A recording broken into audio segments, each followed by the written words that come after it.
Bird and sari together. পাখি আর শাড়ি একসাথে। শাড়িতে পাখির ডিটেল পেন্টিং করা হচ্ছে।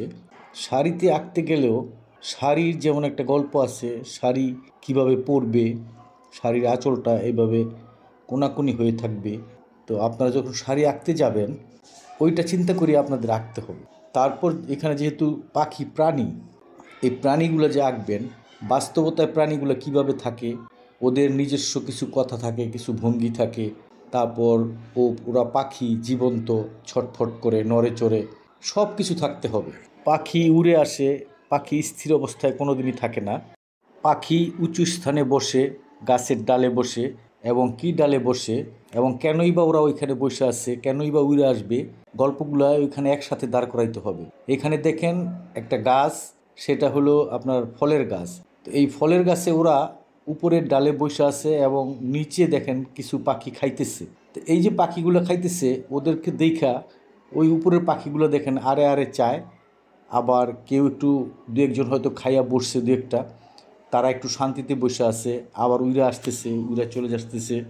এরপরে লক্ষ্য করেন শিল্পের গ্রামার অনুযায়ী দুই তিনটা পাখি ডিটেল আছে, আর বাকিগুলা ডিটেলের মধ্যে এমন আঁকতে হবে যাতে চোখে পড়ে আসে এবং দূরে। এগুলো শিল্পের গ্রামার মাইনেই কাজ করতে হবে। তারপর নিচের পাখিগুলো দেখেন, একটা পাখি দূরের ডাল, আরেকটা একটু কাছে। ওর ওই যে ছোট বড় পাখি, ওগুলো একটু ফিল করানোর ব্যাপার আছে। রঙের গ্রামার, ন্যাচারাল ড্রয়িংয়ের পার্সপেক্টিভ, কালারের পার্সপেক্টিভ এখানে মাইনে কাজ করতে হবে। কালারের পার্সপেক্টিভ মানে আপনার কিছু ব্রাইট কালার ব্যবহার করলে সামনে এসে পড়বে, আবার একটু ডাল কালার ব্যবহার করলে পিছনে চলে যাবে। তাহলে কি হলো, পিছনে যে ব্যাকগ্রাউন্ডে গাছটা আছে, ওই গাছের ডালপালাও আপনার পার্সপেক্টিভের সামনে পিছে করতে হবে। তারপর পাখিগুলো যে বসে আছে সামনে পিছে বুঝাইতে হবে। আপনার ফলগুলা কিছু সামনে কিছু পিছনে বুঝাইতে হবে। এরপরে লক্ষ্য করেন বেশি পাখি যেখানে বসে আছে ওই ডালটা ডিটেল, গাছ অত ডিটেল করা না, মানে আছে ওইখানে বুঝাইতে হবে। এটা ওই বেশি ডিটেল করতে গেলে আবার শাড়ির আঁচলটা শেষ হয়ে গেছে, সেইখানে আবার শেষের একটা বিষয় ব্যাপার আছে।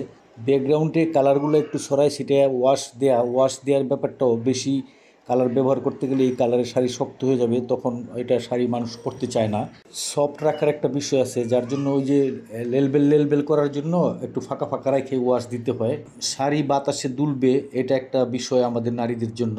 তারপর পেন্টিং করার স্টাইলের একটা বিষয় আছে, যদি পেন্টিং স্টাইলে হয় তাহলে সেটা অন্য জিনিস। আর এখানে এটা জল রং স্টাইলে করা, যদিও একটা মেন কালারে জল রং স্টাইলে করলে জল রং স্টাইলই রাখতে হবে, যাতে দেখা মনে হয় জল রং স্টাইলে। আপনি যত ডিটেইলি কাজ করেন, পাখির পালক তুলার মতো সফট লাগতে হবে।